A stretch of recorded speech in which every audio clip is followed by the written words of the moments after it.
నాడేమో 6 గ్యారెంటీలతో పాటు 7వ గ్యారెంటీ ప్రశ్నించే హక్కును కల్పిస్తాము అన్నారు.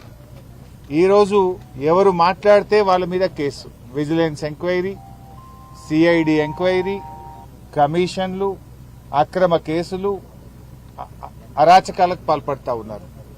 ఇవాళ క్రిషాంక్ గారి మీద పెట్టిన కేసు, క్రిషాంక్ గారు పోలీస్ స్టేషన్లో కంప్లైంట్ ఇచ్చినాడు. ఆయన మా నాయకులు కేసీఆర్ గారి మీద, మా పార్టీ నాయకులు కేటీఆర్ గారి మీద, మా పార్టీ నాయకుల మీద ఫేక్ పోస్టులు పెడతా ఉన్నారు, తప్పుడు వార్తల్ని ప్రచారం చేస్తా ఉన్నారు అని ఎవరైతే ఆ వార్తలు ప్రచారం చేశారో, ఎవరైతే తన మొబైల్ నుంచి ఈ పోస్టులు చేశాడో ఆ మొబైల్ ఫోన్ తీసుకెళ్లి పోలీస్ స్టేషన్లో ఇచ్చాడు.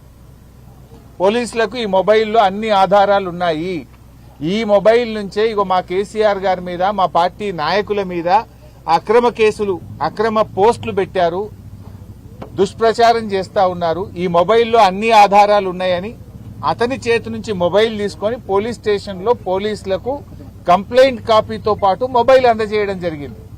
ఇప్పుడు ఎవరి మీద కేసు బుక్ చేయాలి? ఎవరైతే బీఆర్ఎస్ నాయకుల మీద ఫేక్ పోస్టులు పెట్టినారో, తప్పుడు పోస్టింగ్లు పెట్టి తప్పుడు వార్తలు రాసినారో వాళ్ళ మీద కేసు పెట్టలే.